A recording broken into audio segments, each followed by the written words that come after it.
je trouve que c'était super bien parce que c'est pas comme en classe. Et en plus, moi, je me suis fait des nouvelles amies du coup. Au début, moi, je pensais que ça allait être pas bien. Je voulais pas venir et maintenant, j'aime bien. On est en petit comité, comparé à l'école où on est 30 et le prof peut pas forcément prendre le temps d'expliquer personnellement. Si on comprend pas, il nous explique, même s'il doit répéter. Moi, j'avais des difficultés un peu en SVT. Enfin, j'arrivais pas à analyser des documents. Par exemple, en histoire, j'aimais pas du tout apprendre les dates par cœur.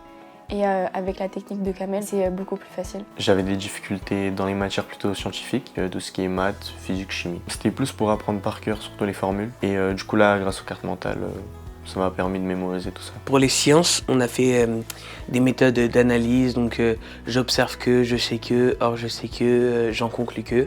Donc ça, c'est des méthodes qui permettent de structurer la réponse et qui permettent en fait de voir directement les éléments de réponse et d'obtenir tous les points. Enfin, je trouve que j'ai mieux assimilé parce que c'est d'autres méthodes. Oui, il y a aussi la carte mentale.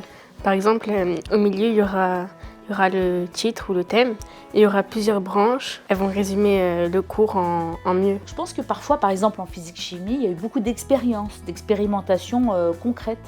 Et donc, ça donne autre chose parce que ça lui a permis de voir, derrière les cours, qu'est-ce qu'on veut vraiment lui apprendre. Il y a tous les éléments qui sont réunis dans ces stages-là, pour plein de raisons, pour qu'il se sente à l'aise et pour qu'il ait envie de faire mieux.